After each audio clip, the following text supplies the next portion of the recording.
First video देखी हो और मेरा चैनल लाइक और सब्सक्राइब किया हो। क्या नहीं देखा? तो जाओ जल्दी देखो। तो हम लोगों ने क्लास ख़त्म की थी बेसिक अकाउंटिंग टर्म्स पे। Now next topic is generally accepted accounting principles. Generally accepted accounting principles क्या है?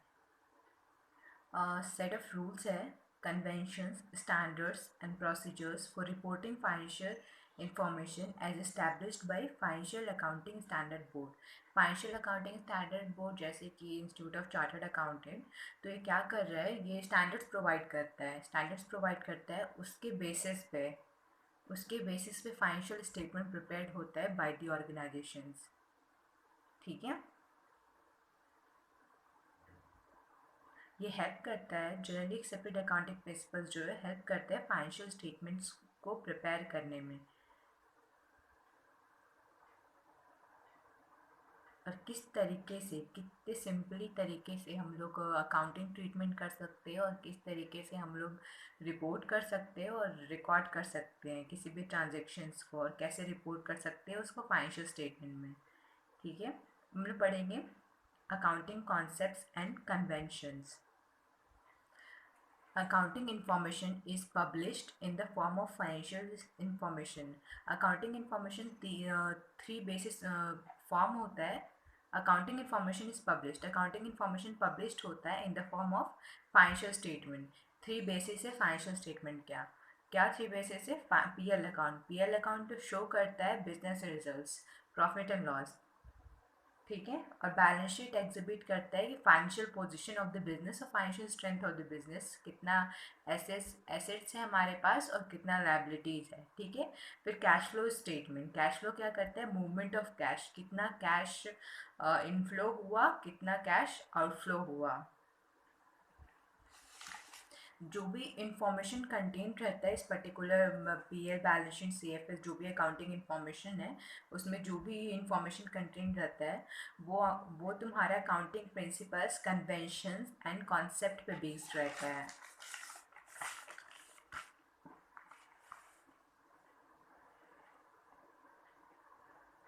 अकाउंटिंग प्रिंसिपल्स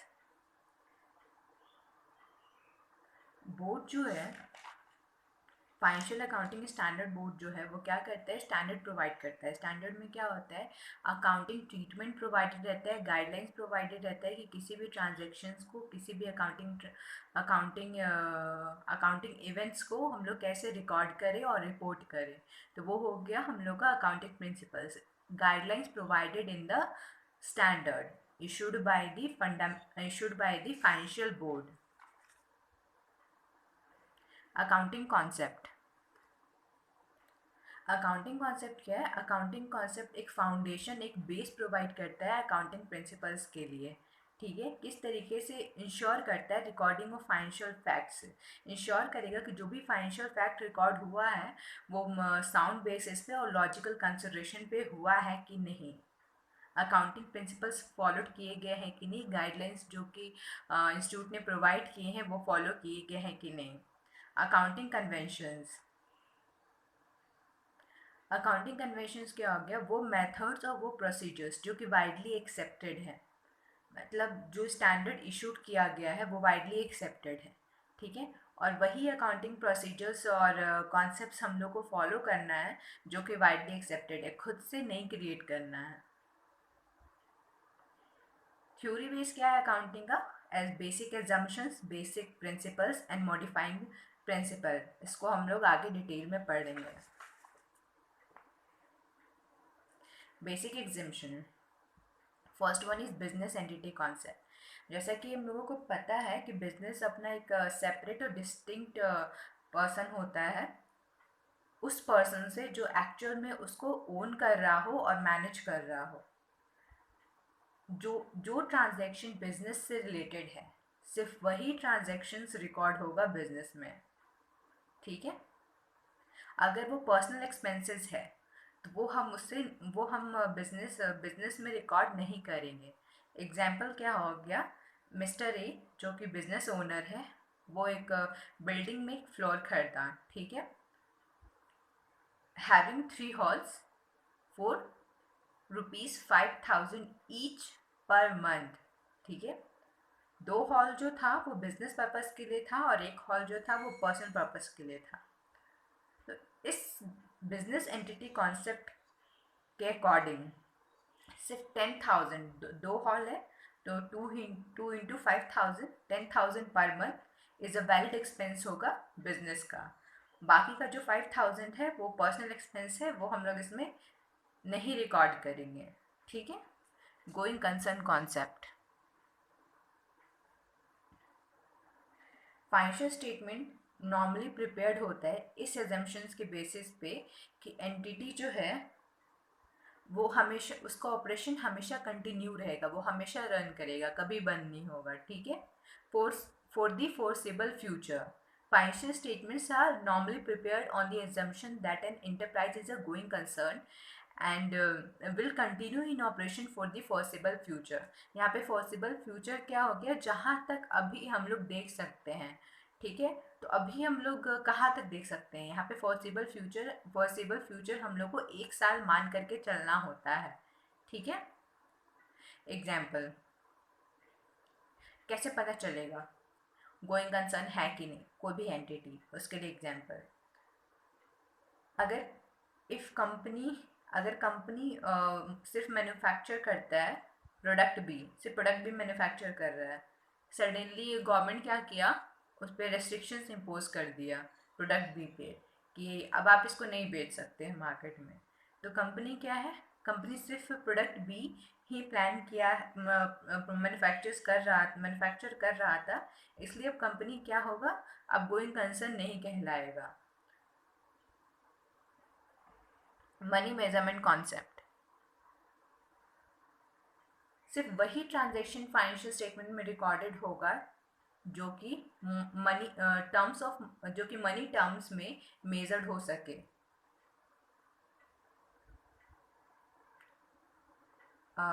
जैसे क्या क्या हम लोग मनी टर्म्स में मेजर नहीं कर सकते हैं, एम्प्लॉय स्किल नहीं कर सकते हैं, प्रोडक्ट एम्प्लॉय का स्किल क्या है, ठीक है, प्रोडक्ट ड्यूरेबिलिटी, प्रोडक्ट कितने दिन में ख़राब होने वाला है, ये सब हम लोग मनी टर्म्स में हम लोग कंसिडर नहीं कर सकते, मेज़र नहीं कर सकते, इसलिए हम लोग इसको रिकॉर्ड नहीं करेंगे।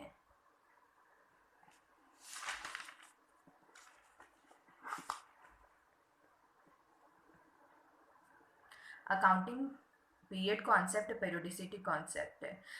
गोइंग कंसर्न कॉन्सेप्ट में हम लोग देख ही लिया कि वो इनडिफिनिट लाइफ ऑफ एंटिटी बता रहा है, एजम्पशन लेके चल रहा है कि कंपनी कभी बंद नहीं होगा, वो हमेशा चलेगा, ठीक है।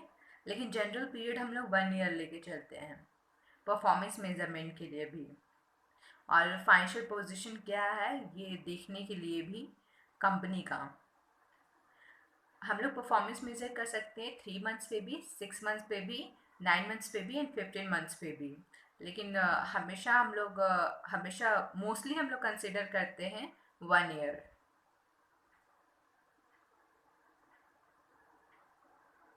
और ये 1 ईयर जो है वो 1 कैलेंडर ईयर होता है, that is 1 April of year to 31 March of the immediately following year.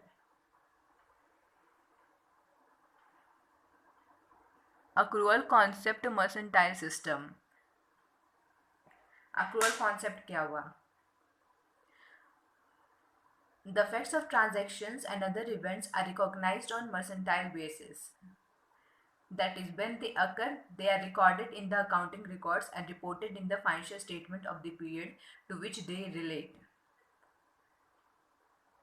Example, work performed, इसमें क्या बोल रहे हैं, इसमें बोल रहा है कि वर्क परफॉर्म कर दिया है, सर्विस प्रोवाइड कर दिया है या गुड्स डिलीवर्ड कर दिया है, ठीक है, अपना काम कर दिया है, लेकिन क्लाइंट ने अभी पेमेंट नहीं किया है, क्लाइंट क्या करेगा, बाद में करेगा, पर मैंने अपना काम कर दिया है, ठीक है। तो हम लोग क्या करेंगे, क्लाइंट बाद में पे करने वाला है, तो हम लोग क्या करेंगे, उसको उसको रिपोर्ट कर लेंगे, रिकॉग्नाइज कर लेंगे एज अक्रूड इनकम, ठीक है। तो ये क्या हो गया, ये अक्रूअल कॉन्सेप्ट हो गया।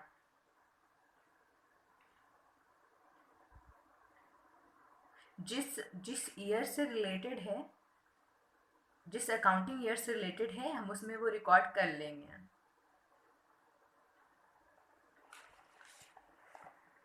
Another example, Mr. D buying clothes from Mr. A of worth rupees 50,000 and pay only 20,000.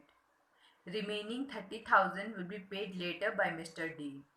Mr. D sell that clothes to the customer worth rupees 60,000. ठीक है. और remaining 10,000 customer have pay only 50,000 and the remaining 10,000 will be paid later by customer. तो क्या हुआ, customer सिर्फ 50,000 दिया और 10,000 बोला कि हम बाद में देंगे, और गुड्स कितने का था, गुड्स 60,000 का था. ठीक है. तो अक्रूवल कॉन्सेप्ट के बेसिस पे प्रॉफिट क्या होगा मिस्टर डी को, रेवेन्यू कितना हुआ, कितना उसको मिला कैश बेसिस पे वो हम लोग नहीं देखेंगे, कितना का गुड्स वो बेचा हम लोग वो देखेंगे. अभी 10,000 आया नहीं है, अक्रूड है, आने वाला है, अक्रूड इनकम है, फिर भी हम लोग उसको रिकॉर्ड कर लेंगे. ठीक है. कैश बेसिस से यहाँ कोई मतलब नहीं है. तो 60,000 हुआ, 60,000 का गुड्स बेचे, 60,000 हुआ, और कितना में हम लिए थे, मेरा कॉस्ट क्या था, 50,000 था. तो ठीक है. जो भी रेवेन्यू हुआ माइनस एक्सपेंसेस, मेरा प्रॉफिट क्या आया, 10,000. जबकि अभी तक मेरा जितना कॉस्ट लगा था वो हम भी पूरा पे नहीं किए थे, सिर्फ 20,000 पे किए थे. फिर भी हम लोग एक्सपेंस क्या किए, पूरा रिकॉर्ड किए अक्रूवल बेसिस पे. तो पेमेंट पूरा हो या ना हो हम लोग को पूरा ले लेना है. ये हुआ अक्रूवल कॉन्सेप्ट.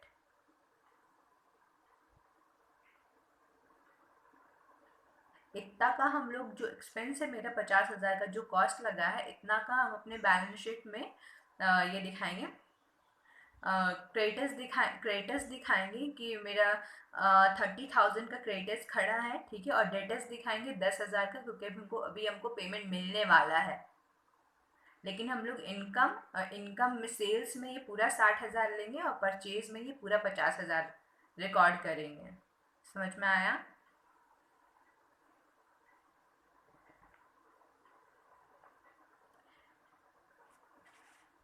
क्या क्या पढ़े हम लोग बेसिक एग्जाम्पशंस में. बेसिक एग्जाम्पशन में सबसे पहला बिजनेस एंटिटी कॉन्सेप्ट पढ़ा, जिसमें क्या है कि बिजनेस एक अलग एंटिटी है. बिजनेस एक अलग पर्सन होता है. ठीक है. डिस्टिंक्ट एंड सेपरेट पर्सन होता है from the individual who actually own और मैनेज इट. जो भी ट्रांजेक्शन बिजनेस से रिलेटेड है सिर्फ वही रिकॉर्ड होगा बिजनेस के फाइनेंशियल स्टेटमेंट में. ठीक है. Going concern concept. Financial statement normally prepared होता है इस एजम्पशंस पे कि जो बिजनेस है वो गोइंग कंसर्न है, और उसका ऑपरेशन कंटिन्यू रहेगा फॉर द फोर्सेबल फ्यूचर. यहाँ पे फोर्सेबल फ्यूचर हम लोग कहाँ तक लेकर चलते हैं, 1 ईयर तक लेकर चलते हैं. मनी मेजरमेंट कॉन्सेप्ट में क्या है, सिर्फ वही ट्रांजेक्शन्स हम लोग बुक्स में रिकॉर्ड करेंगे जिसको हम लोग in terms of money measure कर सकते हैं. पेरियोडिसिटी कॉन्सेप्ट क्या हुआ, कितने पीरियड में हम किसी भी ऑर्गेनाइजेशन के फाइनेंशियल स्टेटमेंट को मेज़र करेंगे, उसका परफॉर्मेंस मेजरमेंट करेंगे कि अभी उसका फाइनेंशियल पोजीशन क्या है बिजनेस का. ये परफॉर्मेंस मेजरमेंट हम लोग 1 ईयर पे भी कर सकते हैं. जनरली 1 ईयर पे होता है, लेकिन अगर चाहे तो 6 मंथ्स पे भी हो सकता है, 9 मंथ्स पे भी हो सकता है, 15 मंथ्स में भी हो सकता है. और ये 1 ईयर जनरली 1 ईयर क्या होता है, 1 April of year to 31 March of the immediately following year. Accrual concept क्या हो गया, कोई भी ट्रांजेक्शन्स जब हम लोग एंटर किए, ठीक है, कोई भी ट्रांजेक्शन्स हम लोग एंटर किए, वेदर उसका पेमेंट फुल आया है कि नहीं, वेदर हम लोगों ने पूरा पेमेंट किया है कि नहीं, वो मैटर नहीं करता. वो डेटर और क्रेडिटर में खड़ा रहेगा. पर अगर रेवेन्यू है तो हम लोग उसको 60,000 का रेवेन्यू है तो हम लोग पूरा 60,000 रिकॉर्ड करेंगे रेवेन्यू में, वेदर पूरा अमाउंट हम लोग को रिसीव हुआ हो या नहीं हुआ हो. या और 50,000 का कॉस्ट है तो हम लोग पूरा 50,000 कॉस्ट रिकॉर्ड करेंगे, वेदर फुल पेमेंट किया हो या नहीं किया हो. ठीक है. एंड उसके बेसिस पे कितना प्रॉफिट हुआ ऑर्गेनाइजेशन का वो फाइंड आउट होगा. Next, Basic principles. The revenue realization concept. Revenue can only be recognized once the underlying goods or services associated with the revenue have been delivered or rendered respectively. यहाँ पे बोल रहा है कि revenue हम लोग तभी रिकॉग्नाइज करेंगे जब गुड्स और सर्विसेज डिलीवर्ड हो जाए. अगर किसी पार्टी ने एडवांस दिया है 10,000 का, ठीक है, अभी हमने उसका काम नहीं किया है, गुड्स डिलीवर नहीं किया है या कोई सर्विसेज प्रोवाइड नहीं की है, ठीक है, तो अभी ये क्या है, अभी हम लोग इसको एज अ लायबिलिटी रिकॉर्ड करेंगे अपने बुक में. इतना का एडवांस मिला है पर अभी तो कुछ हुआ नहीं है, नहीं गुड्स डिलीवर्ड हुआ है, नई सर्विस प्रोवाइड हुआ है. ठीक है, जब गुड्स डिलीवर्ड हो जाएगा, जब सर्विस प्रोवाइड कर देंगे, तो वो जो लायबिलिटी है वो शिफ्ट हो जाएगा रेवेन्यू में. ठीक है, तो ये क्या बोल रहा है, जब तक कि गुड्स डिलीवर्ड ना हो जाए, सर्विसेज प्रोवाइड ना हो जाए एसोसिएटेड विद दैट रेवेन्यू, तब तक हम लोग उसको रेवेन्यू को रिकॉग्नाइज नहीं कर सकते हैं. Matching concept. मैचिंग कॉन्सेप्ट क्या है?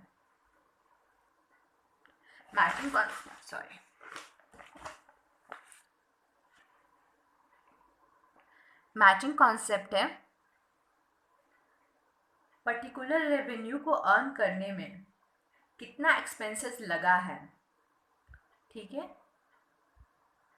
वो हम लोग उसी ईयर ही रिकॉर्ड करेंगे. All expenses matched with the revenue of that period should only be taken into consideration in the financial statement. If any revenue is recognized, then expenses related to earn that revenue should also be recognized. जैसे कि product भी बेचा है, ठीक है, product भी बेचने के लिए एडवर्टाइजमेंट कॉस्ट लगा 15,000, वो इस पीरियड से रिलेटेड है, तो हम लोग क्या करेंगे, वो इसी पीरियड में रिकॉर्ड करेंगे.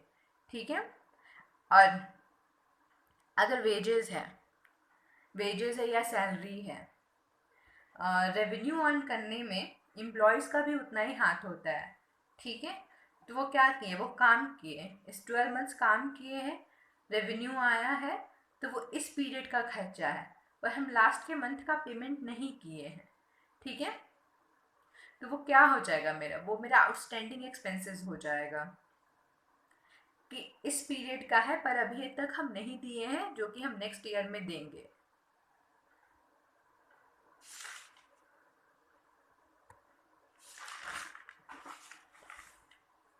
Example, Mr. Kalu started cloth business. He purchased 20,000 pieces garments at the rate of 200 per piece and sold 18,000 pieces at the rate of 250 per piece during the accounting period, that is 1st January to 31st December. Rent कितना है, 6,000 per month, 11 months के लिए दिया है, last month pending है. Payment कितना किया है गारमेंट सप्लायर को, 38 लाख, और कितना रिसीव किया है कस्टमर से, 30 लाख. तो रेवेन्यू कितना होगा, 18,000 पीसेस सेल किया है 250 पे, तो 45 लाख. इस रेवेन्यू से रिलेटेड कॉन्सेप्ट, इस रेवेन्यू से रिलेटेड एक्सपेंसेस, ठीक है, इस मैचिंग कॉन्सेप्ट के अकॉर्डिंग. ठीक है, पेमेंट टू गारमेंट सप्लायर कितना हुआ, 20,000. पेमेंट कितना किए हैं, 38 लाख किए हैं. ठीक है, और रेंट कितना है, 6,000 पर मंथ है, लेकिन सिर्फ 11 मंथ्स के लिए है, पर हम लोग पूरा 12 मंथ्स का लेंगे, क्योंकि ये पूरा 12 मंथ्स किससे रिलेटेड है, रेवेन्यू वाले ईयर से रिलेटेड है. ठीक है, एज पर मैचिंग कॉन्सेप्ट. तो कितना हुआ, 72,000, और रेवेन्यू माइनस एक्सपेंसेस 6,28,000 प्रॉफिट. ठीक है, तो एसेट मेरा कितना रह, एसेट क्या क्या हो गया, इन्वेंट्री कितना रह गया मेरा, इन्वेंट्री और ट्रेड रिसीवेबल्स. इन्वेंट्री कितना रह गया, 20,000 पीसेस खरीदे थे, 18,000 पीसेस बेच दिए, 2,000 का इन्वेंट्री, और कितना कॉस्ट पे लिए थे, 200 पे लिए थे, तो मेरा 4 लाख रह गया इन्वेंट्री में. और ट्रेड रिसीवेबल्स कितना हुआ, 45 लाख टोटल अमाउंट हुआ था जितना सेल किए थे. ठीक है, जिसमें से हमको 30 लाख रिसीव हुआ है, बाकी रिमेनिंग है, मतलब 15 लाख हो गया trade receivables. Next one, full disclosure concept. Full disclosure concept में बोल रहे हैं कि कंपनी वो सारा नेसेसरी इंफॉर्मेशन प्रोवाइड करेगा जो कि फाइनेंशियल स्टेटमेंट रीड करने वाले लोगों को चाहिए समझने के लिए फाइनेंशियल स्टेटमेंट को। ठीक है। अगर for example notes to the account बनता है फाइनेंशियल स्टेटमेंट में। ठीक है।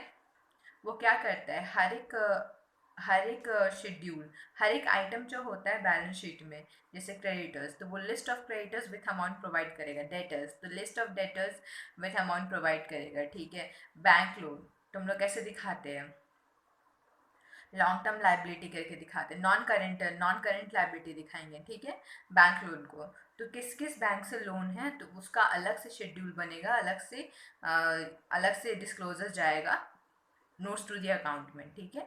तो ये होता है फुल डिस्क्लोज करना कॉन्सेप्ट को। डुअल एस्पेक्ट ऑफ कॉन्सेप्ट कि डबल इंटर सिस्टम का basic most important basic concept में से एक है। ठीक है। जैसे कि एक चीज़ अफेक्ट करेगा उससे दूसरा चीज़ भी अफेक्ट होना ही है। जैसे कि अब बिजनेस एक मशीनरी परचेज किया बिजनेस पर्पस के लिए। ठीक है। कंपनी की मशीनरी परचेज किया बिजनेस पर्पस के लिए। ठीक है।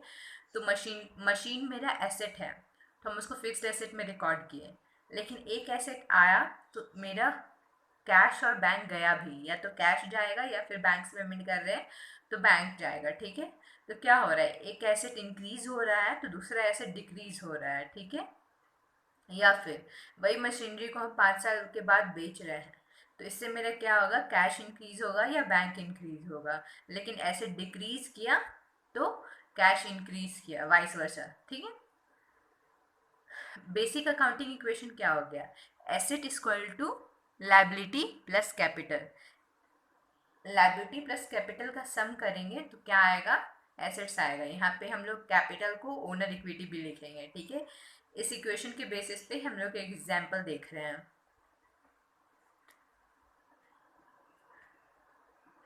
2018 2019 कैपिटल कितना है, 1 लाख है।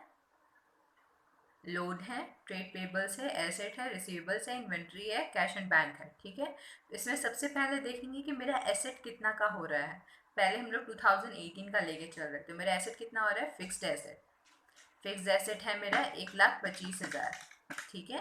फिर ट्रेड रिसीवेबल है 75,000, इन्वेंट्री है 70,000, कैश एंड बैंक है 5,000। तो मेरा पूरा एसेट कितना हुआ, 275,000। अब हम लोग को चेक करना है कि लाइबिलिटी और कैपिटल का समेशन इक्वल्स टू एसेट हो रहा है कि नहीं। तो कैपिटल मेरा 1 लाख है। ठीक है। तो हम लोग लाइबिलिटी क्या हो गया, लाइबिलिटी लोन हो गया 1 lakh plus 75,000, 1,75,000 plus capital 1 lakh आ गया एसेट के बराबर। Hence proved asset is equal to liability plus capital. Next year का भी हम लोग सेम वैसे ही करेंगे। कैपिटल 1 लाख ही है, नेक्स्ट 1 लाख ही है। ठीक है। लाइबिलिटी मेरा कितना हो गया है, लाइबिलिटी मेरा हो गया है 1 lakh plus 1 lakh plus 70,000, 1 lakh plus 70,000। ठीक है। 1 लाख प्लस 70,000, 1,70,000 और प्लस में कैपिटल 1,70,000। टोटल मेरा लाइबिलिटी प्लस कैपिटल 2,40,000 होगा। ठीक है। अब मेरा एसेट कितना हुआ, 1,10,000, 80,000, 80,000, 6,000।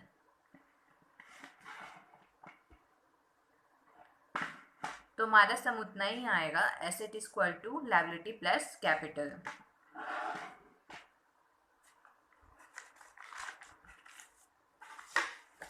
Historical cost concept. Historical cost concept क्या हो गया, जिस जिस अमाउंट पे, जिस ओरिजिनल कॉस्ट पे हम लोग किसी एसेट को बाय कर रहे हैं या फिर कोई लाइबिलिटी इनकर कर रहे हैं, जिस अमाउंट पे उसको रिकॉर्ड किया गया है, जो उसका ओरिजिनल रिकॉर्ड है, ओरिजिनल कॉस्ट है, वही हो गया उसका हिस्टोरिकल कॉस्ट कॉन्सेप्ट। मतलब आज के डेट में अगर उसका मार्केट वैल्यू चेंज हो रहा है तो उससे कोई इफेक्ट नहीं पड़ता है, वो अपने बुक वैल्यू पे ही रिकॉर्ड रहेगा फाइनेंशियल स्टेटमेंट पे। फाइनेंशियल स्टेटमेंट में एग्जाम्पल क्या हो गया, जैसे कंस्ट्रक्शन कंपनी है, वो एक बिल्डिंग कंस्ट्रक्ट किया 22,50,000 का 2012 में, ठीक है।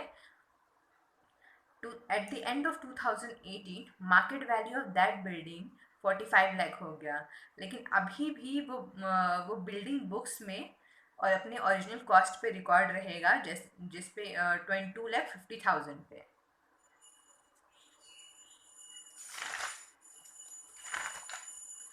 ना इसको रिवाइज कर लेते हैं हम लोग एक बार। Basic principles, revenue relation concept में हमने क्या पढ़ा था? रेवेन्यू रिलेशन कॉन्सेप्ट में पढ़ा था कि जब तक कि गुड्स और service associated with the revenue delivered और रेंडर्ड ना हो जाए, तब तक हम लोग रेवेन्यू को रिकॉग्नाइज नहीं करेंगे। जैसे कि अगर 10,000 एडवांस ले लिए हैं किसी गुड्स प्रोवाइड करने के लिए, सर्विस देने के लिए, ठीक है, तो वो तब तक मेरे बुक्स में एज अ लायबिलिटी रिकॉर्ड रहेगा जब तक कि हम अपना गुड्स डिलीवर्ड ना कर दे और सर्विस जो रिलेटेड सर्विसेज है वो प्रोवाइड ना कर दे, ठीक है। अगर एक बार गुड्स डिलीवर्ड कर दिया तो वो जो लायबिलिटी है वो शिफ्ट हो जाएगा रेवेन्यू में, ठीक है। फिर मैचिंग कॉन्सेप्ट, मैचिंग कॉन्सेप्ट क्या हो गया? उस पीरियड के रेवेन्यू को अर्न करने में जितना एक्सपेंसेस लगा, उससे रिलेटेड जितना एक्सपेंस है, ठीक है, वो हम लोग उसी पीरियड में रिकॉर्ड करेंगे, ठीक है। तो ये हो गया मैचिंग कॉन्सेप्ट। इसके लिए हम लोगों ने मिस्टर कालू वाला एग्जाम्पल पढ़ा था। Now full disclosure concept. Full disclosure concept में क्या है?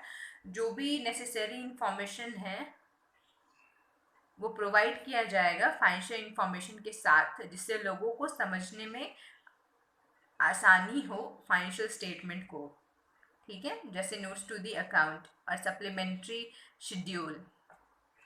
डुअल एस्पेक्ट कॉन्सेप्ट, इसमें हम लोगों ने पढ़ा कि अगर एक एसेट डिक्रीज करता है तो दूसरा एसेट डिक्रीज करेगा।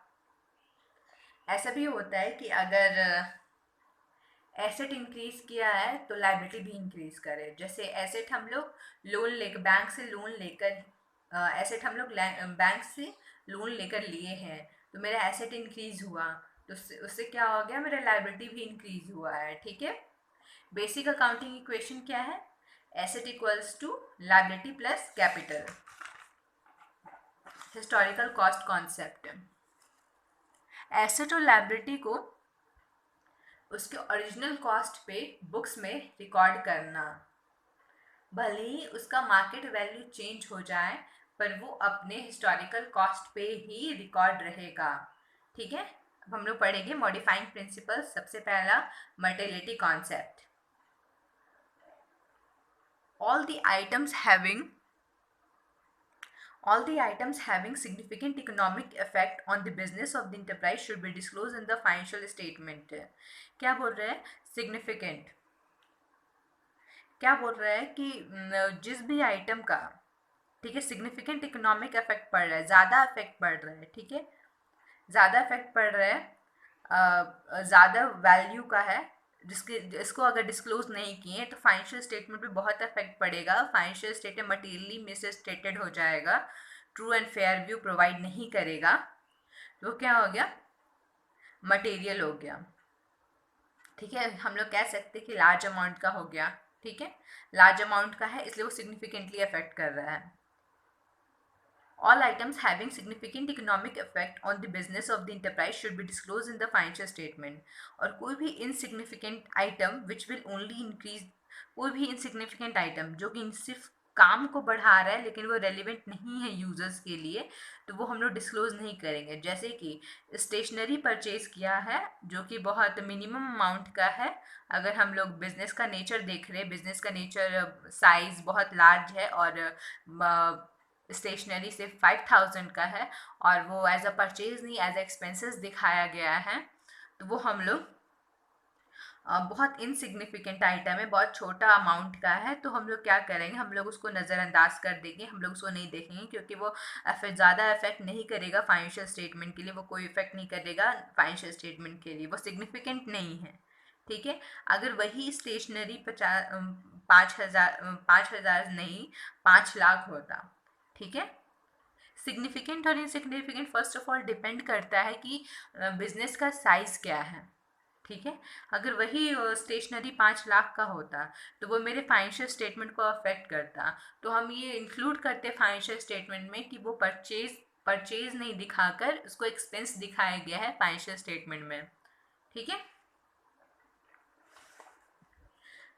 कोई भी आइटम मटेरियल है या नहीं है, ये ऑडिटर के जजमेंट पे डिपेंड करता है कि वो किस तरीके से इसको कंसिडर करेगा, मटेरियल और not, whether it is significant or not। Consistency, consistency क्या बोल रहे हैं?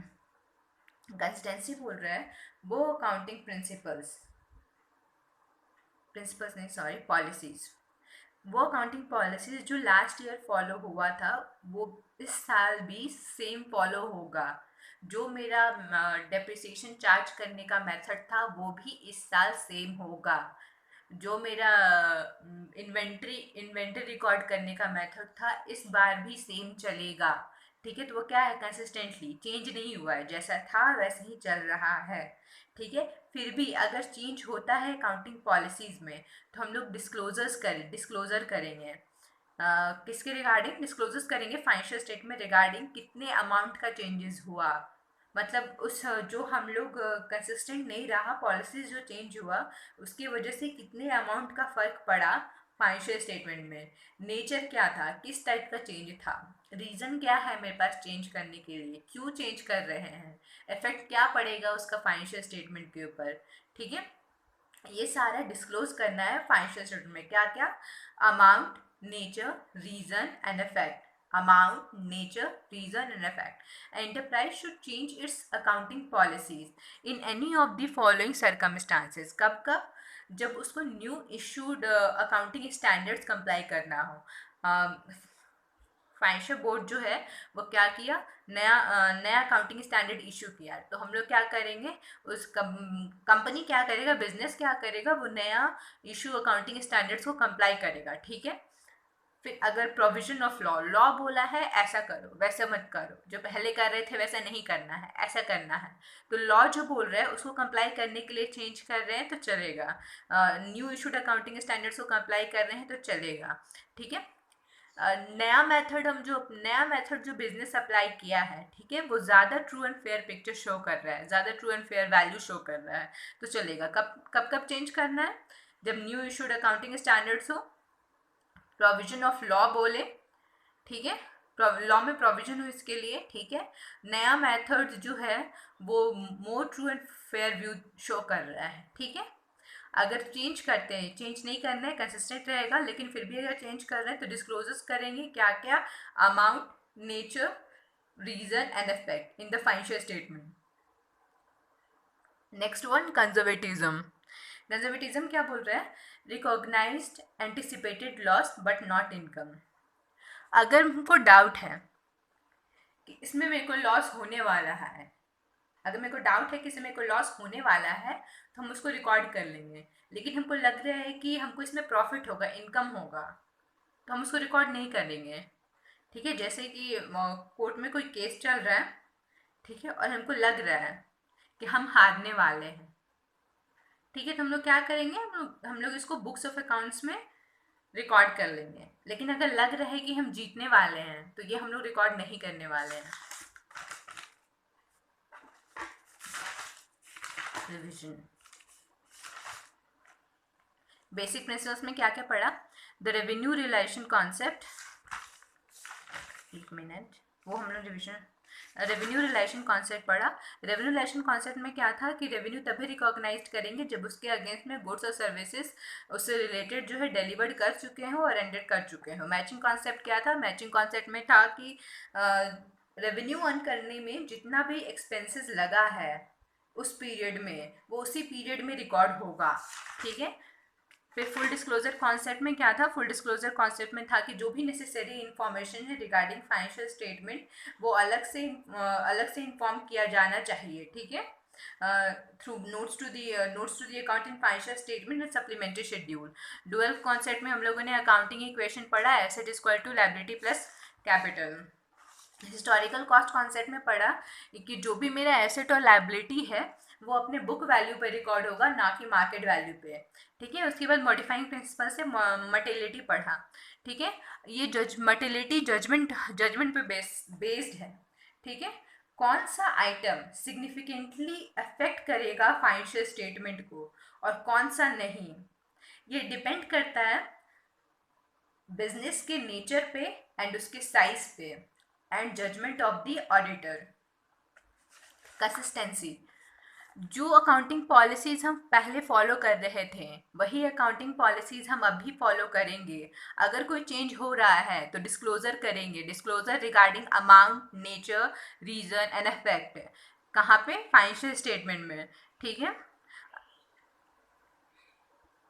अकाउंटिंग पॉलिसीज चेंज कर सकते हैं कब? जब new issued accounting standards comply करना हो, प्रोविजन ऑफ लॉ कंप्लाई करना हो और नया मेथड रिफ्लेक्ट कर रहा हो true and fair view, conservatism principal.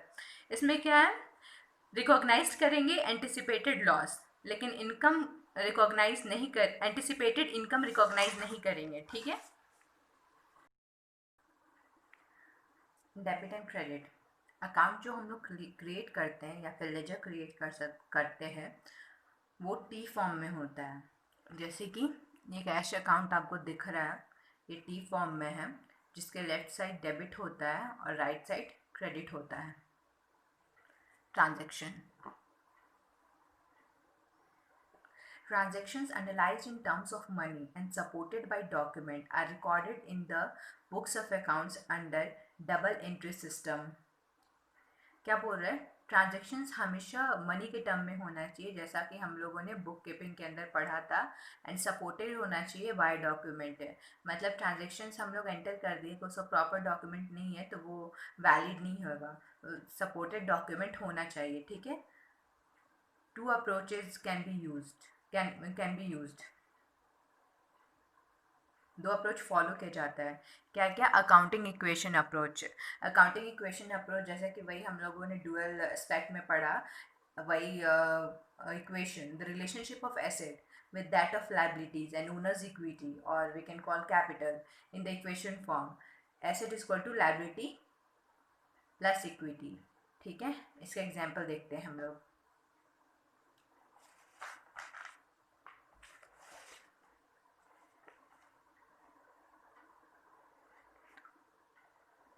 अगर एसेट है, एसेट इंक्रीज हो रहा है, ठीक है, तो उसको हम लोग क्या करेंगे? डेबिट करेंगे। और डिक्रीज हो रहा है तो क्रेडिट करेंगे। Example,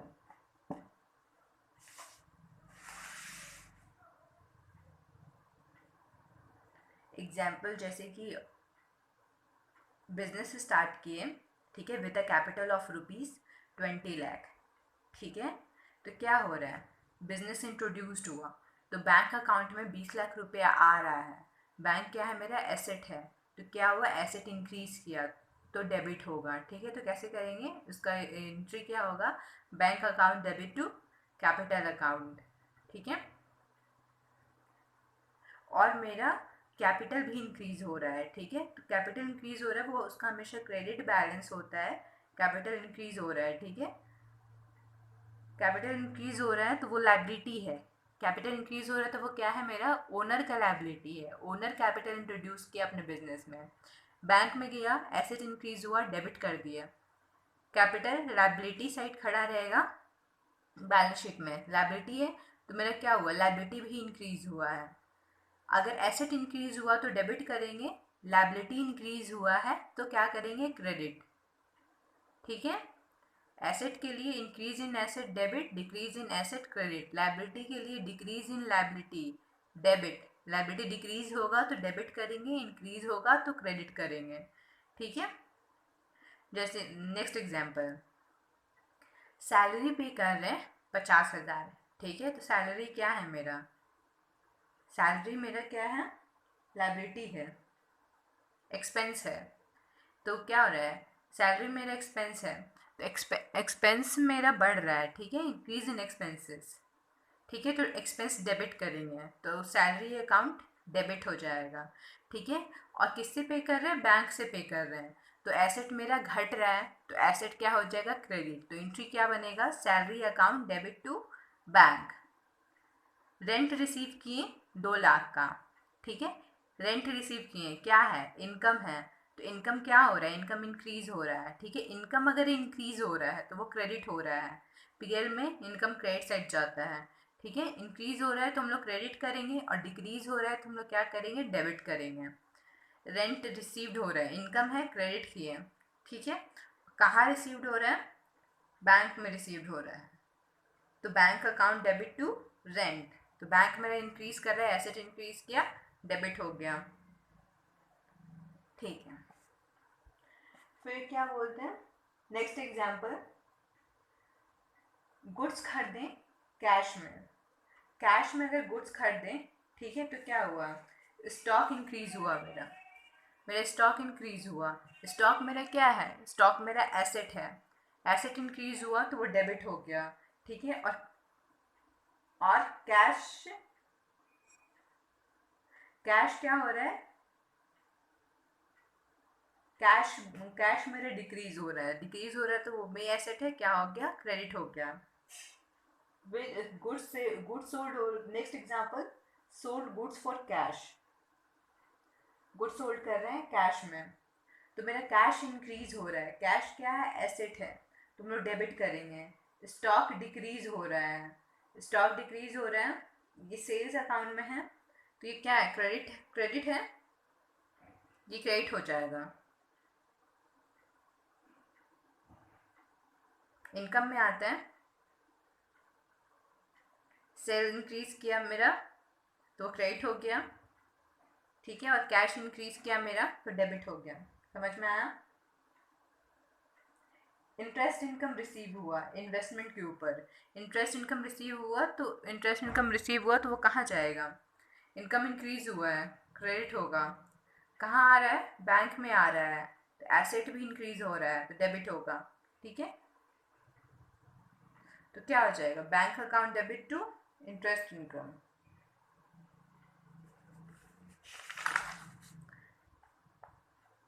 Next approach is traditional approach. Transactions are classified into personal transactions, transactions जो कि रिलेटेड है एसेट एंड लायबिलिटी से, और ट्रांजेक्शन जो कि रिलेटेड है expenses, loss, income and gain से। ट्रांजेक्शन को 3 पार्ट में क्लासीफाई किया है। पर्सनल ट्रांजेक्शन्स हो गया, ट्रांजेक्शन वो जो एसेट और लायबिलिटी में लायबिलिटी से रिलेटेड है, और वो ट्रांजेक्शन जो कि एक्सपेंसेस, लॉसेस, इनकम और गेन से रिलेटेड है। Classification of accounts, classification of account में 2 चीज़ है, पर्सनल अकाउंट, इम्पर्सनल अकाउंट है। पर्सनल अकाउंट में अकाउंट्स जो कि रिलेटेड है पर्सनल से, और इम्पर्सनल अकाउंट में अकाउंट जो कि नहीं रिलेटेड है, अकाउंट्स जो कि पर्सन से रिलेटेड नहीं है। पर्सनल अकाउंट 3 पार्ट में फर्दर डिवाइडेड है, नेचुरल पर्सन, आर्टिफिशियल पर्सन और रिप्रेजेंटेटिव पर्सन, ठीक है। नेचुरल पर्सन तुम्हारा क्या हो गया, रिलेटेड हो गया ह्यूमन बींग्स से, ठीक है, ह्यूमन जैसे राम, रीता, सीता, गीता। आर्टिफिशियल में क्या हो गया, बिजनेस एंटिटीज़ है, बिजनेस एंटिटीज़ तुम्हारा आर्टिफिशियल पर्सन है, ठीक है, सेपरेट एंटिटी मानते हैं हम लोग, इसलिए उसको कंसीडर करेंगे हम लोग आर्टिफिशियल पर्सन, ठीक है। Example, company, clubs, cooperative society. Representative, ये ना ही पर्सन है और ना ही ऑर्गेनाइजेशन है। आउटस्टैंडिंग लायबिलिटी, कैपिटल, ड्राइंग्स, ये सारा पर्सनल हो गया, ठीक है। Prepaid expenses. फिर इम्पर्सनल अकाउंट फर्दर क्लासिफाइड है रियल अकाउंट में, नॉमिनल अकाउंट में। रियल अकाउंट, अकाउंट जो कि रिलेटेड है to assets, assets of the firm but not debt. Real account asset से रिलेटेड है, cash, land, building, investment, bank भी इसी में आएगा। बैंक नहीं, बैंक पर्सनल हो जाता है, लेकिन कैश इन हैंड और कैश इन बैंक वो हम लोग रियल में ले सकते हैं, ठीक है। नॉमिनल अकाउंट क्या हो गया, accounts which related to expenses, losses, gains, revenue. Expenses, losses, gains, revenue से रिलेटेड है वो नॉमिनल अकाउंट में चला गया, ठीक है। Example, salary, interest, interest paid, commission received, etcetera. Golden rules, ये बहुत इंपॉर्टेंट है। पर्सनल अकाउंट में debit the receiver, credit the giver, ठीक है। इसके लिए example, Ram started a business with a capital of ₹20 lakh, ठीक है। तो ये कैपिटल कहाँ डिपॉजिट हुआ होगा? कैपिटल बैंक में डिपॉजिट हुआ होगा। बैंक पर्सनल है और कैपिटल अकाउंट भी पर्सनल है, ठीक है।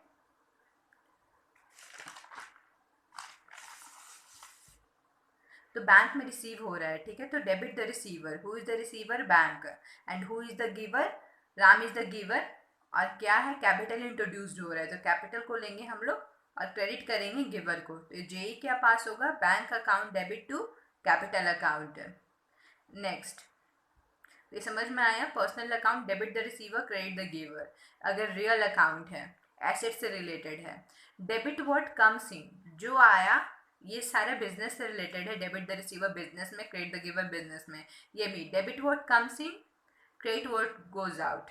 जो आया वो डेबिट होगा, जो गया वो क्रेडिट होगा, ठीक है। Nominal account, debit all expenses, जितने जैसे वेजेस वगैरह पे किए हम लोग, तो वेजेस क्या एक्सपेंसेस है, तो उसको हम डायरेक्टली डेबिट कर देंगे, ठीक है। क्रेडिट ऑल इनकम और गेन्स, ठीक है। इंटरेस्ट इनकम हुआ, कमीशन रिसीव्ड हुआ, सेल्स हुआ, रेवेन्यू हुआ, वो सारा हम लोग क्या करेंगे? क्रेडिट कर देंगे, ठीक है।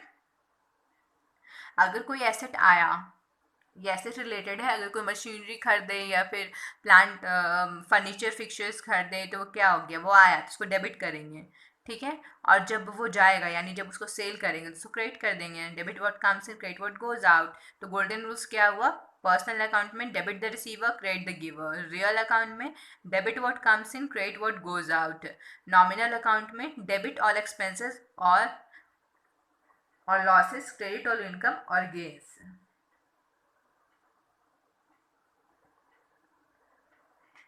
एग्जाम्पल कुछ देखते हैं। 20 लाख वाला एग्जाम्पल हम लोगों ने देख लिया है। अगर वेजेस एंड सैलरी पे किए है 50,000 का, तो वेजेस मेरा क्या है? एक्सपेंसेस है, तो नॉमिनल अकाउंट हो गया। बैंक पहले ही देखा हम लोगों ने, पर्सनल अकाउंट में है। नॉमिनल अकाउंट का रूल क्या है? एक्सपेंसेस है तो वो डेबिट होगा, ठीक है। और पर्सनल अकाउंट का रूल क्या है? बैंक से दे रहे हैं, गिवर है, तो वो क्रेडिट होगा, ठीक है। तो जे क्या पास होगा? Wages account debit to bank account, ठीक है। रेंट रिसीव्ड हो रहा है, बैंक पर्सनल अकाउंट है, दो दो ट्रांजेक्शन अफेक्टेड है, एक बैंक और एक रेंट, ठीक है। बैंक मेरा पर्सनल है और रेंट क्या है? नॉमिनल है, इनकम है, ठीक है। पर्सनल क्या है? बैंक रिसीव कर रहा है, तो बैंक इज द रिसीवर। और नॉमिनल क्या? नॉमिनल रेंट नॉमिनल है, ठीक है। तो ये इनकम है, तो क्या हो जाएगा? क्रेडिट करेंगे, ठीक है। तो bank account debit to rent.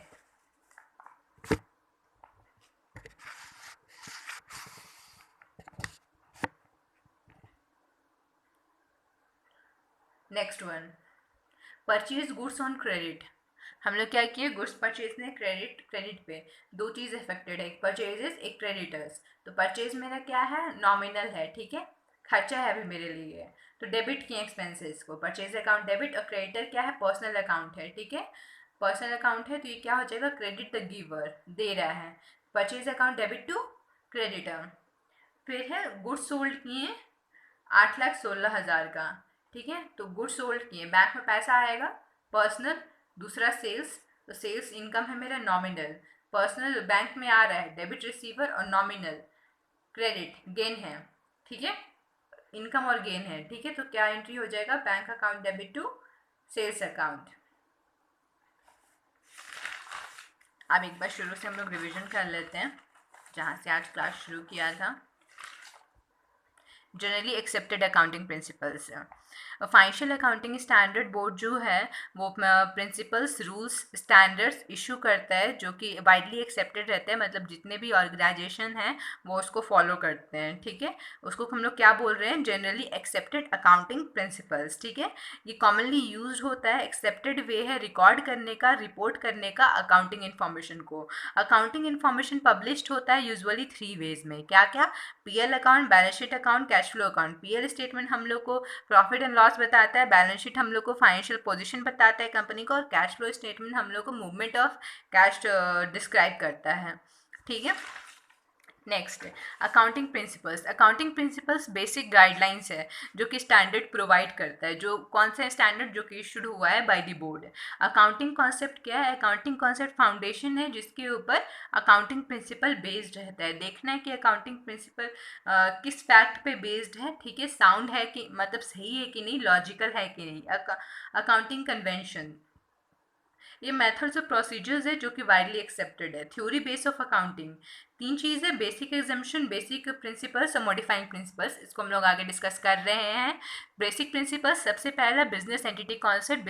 Business एक सेपरेट पर्सन है, एक डिस्टिंक्ट पर्सन है अपने ओनर से, ठीक है। तो जो भी ट्रांजेक्शन बिजनेस से रिलेटेड है, हम सिर्फ वही ट्रांजेक्शन रिकॉर्ड करेंगे अपने बिजनेस में, ठीक है। गोइंग कंसर्न कॉन्सेप्ट क्या है? हम लोग ये एग्जाम्पशन लेके चलेंगे कि बिजनेस जो है वो गोइंग कंसर्न है, वो कभी बंद नहीं होगा, कभी रुकेगा नहीं, कंटिन्यू रहेगा for the forcible future. Forcible future हम लोग क्या मान के चलेंगे? एक साल, ठीक है। मनी मेजरमेंट कॉन्सेप्ट, वो ट्रांजैक्शन जो कि in terms of money measure हो सकता है, हम सिर्फ वही रिकॉर्ड करेंगे, ठीक है, फाइनेंशियल स्टेटमेंट में। पेरियोडिसिटी कॉन्सेप्ट, ऐसे कोई कंसर्न कॉन्सेप्ट में बोला गया है इनडिफिनिट लाइफ होता है एंटिटी का, ठीक है। लेकिन हम लोग यहाँ पे हमेशा 1 ईयर लेके चलते हैं जनरली, लेकिन 6 मंथ्स, 9 मंथ्स, 15 मंथ्स भी यूज़ किया जा सकता है। 1 ईयर कैलेंडर ईयर होता है, that is 1 April of year to 31 March of the immediately following year. Accrual concept, mercantile concept, ठीक है। अक्रूवल कॉन्सेप्ट, मर्सेंटाइल कॉन्सेप्ट क्या हो गया? अक्रू इनकम, और अक्रू इनकम जो गुड्स डिलीवर्ड हो गया है, ठीक है, लेकिन पेमेंट अभी तक पूरा नहीं मिला है। एक्सपेंस गुड्स आ गया है लेकिन हम पेमेंट अभी तक पूरा नहीं किए हैं, ठीक है। तो पेमेंट कितना हुआ है वो मैटर नहीं करता, लेकिन अगर पूरा इतना का ट्रांजेक्शन हो चुका है तो वो हम पूरा रिकॉर्ड करेंगे। कैश बेसिस पे डिपेंड नहीं करता है, ठीक है। मान के चलेंगे कि मेरा इतना इनकम हो गया है, और जो बैलेंस है या तो वो क्रेडिट में क्रेडिटर में रिकॉर्ड होगा या डेटा में रिकॉर्ड होगा। Basic principles, revenue relation concept, जब हम गुड्स और सर्विसेज डिलीवर्ड और रेंडर्ड करेंगे तभी हम उसको रिकॉर्ड करेंगे as a revenue. Matching concept, किसी भी रेवेन्यू को अर्न करने में जो एक्सपेंसेस लग रहा है, ठीक है, उस पीरियड में, वो हम उसी पीरियड में रिकॉर्ड करेंगे। Full disclosure concept, full disclosure concept में क्या है? नेसेसरी इन्फॉर्मेशन प्रोवाइड करना जो कि फाइनेंशियल स्टेटमेंट को समझने के लिए ज़रूरी है। डुअल कॉन्सेप्ट, डुअल कॉन्सेप्ट में अकाउंटिंग इक्वेशन पढ़ा था, asset is equal to liability plus capital और ओनर इक्विटी, ठीक है। फिर हिस्टोरिकल कॉन्सेप्ट में क्या पढ़ा? एसेट एंड लायबिलिटी जो है अपने बुक वैल्यू पे रिकॉर्ड होगा after so many years, because अगर अगर मार्केट वैल्यू चेंज भी हो रहा है तो भी उसका कोई इफेक्ट नहीं पड़ेगा हिस्टोरिकल कॉस्ट पे, या जो भी एसेट और लायबिलिटी है उसके ऊपर, उसके बुक वैल्यू के ऊपर, ठीक है। मॉडिफाइंग प्रिंसिपल्स, मर्टेलिटी कॉन्सेप्ट, देखना पड़ेगा कौन सा आइटम जो है ये जजमेंट पे बेस करता है ऑडिटर के। देखना पड़ेगा कौन सा आइटम सिग्निफिकेंटली अफेक्ट कर रहा है बिजनेस को और कौन सा आइटम नहीं। वही डिफाइन करेगा कि मटेरियल क्या है किसी पर्टिकुलर बिजनेस के लिए, और ये डिपेंड करता है बिजनेस के नेचर एंड साइज पे, ठीक है। कंसिस्टेंसी, जो accounting policies last year follow हुआ था वही अकाउंटिंग पॉलिसी इस साल भी फॉलो होगा। अगर चेंज किया है तो डिस्क्लोजर जाएगा फाइनेंशियल स्टेटमेंट में regarding amount, nature, reason and effect, ठीक है। कब कब चेंज कर सकते हैं, किस किस सर्कमस्टांसेस में? जब new issued accounting standards comply करना हो, लॉ कंप्लाई करना हो, और नया method true and fair view दिखाए। कंजर्वेटिज्म प्रिंसिपल, एंटिसिपेटेड लॉस को रिकॉग्नाइज करेंगे बट एंटिसिपेटेड इनकम को नहीं। Example, illegal court case. Debit and credit, account हमेशा टी फॉर्म में दिखता है, टी फॉर्म में दिखता है, लेजर बोल सकते हैं, लेजर हमेशा टी फॉर्म में दिखता है। लेफ्ट साइड डेबिट होता है, राइट साइड क्रेडिट होता है। ट्रांजेक्शन हमेशा एनालाइज होता है इन terms of money and supported होता है बाय डॉक्यूमेंट्स, तभी वो वैलिड माना जाएगा, ठीक है। दो अप्रोच है, अकाउंटिंग इक्वेशन अप्रोच है और ट्रेडिशनल अप्रोच है। अकाउंटिंग इक्वेशन अप्रोच में सेम हम लोगों ने पढ़ा था, asset is equal to liability plus equity. इसमें क्या क्या देखा था? इसमें अकाउंटिंग इक्वेशन अप्रोच में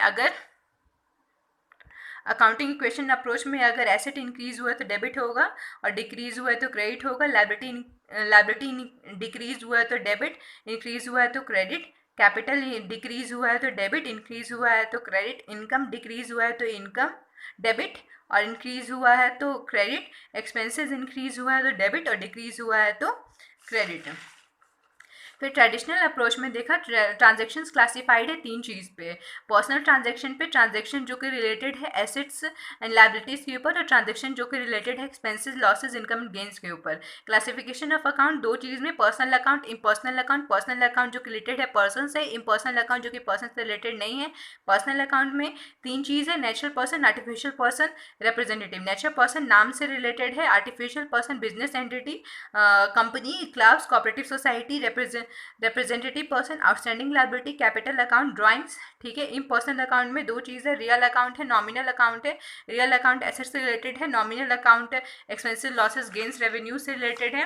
गोल्डन रूल्स में हम लोगों ने पढ़ा personal account debit the receiver, credit the giver. Real account ने पढ़ा debit what comes in, credit what goes out. और नॉमिनल अकाउंट ने पढ़ा डेबिट ऑल एक्सपेंसेस और losses, credit all and gains.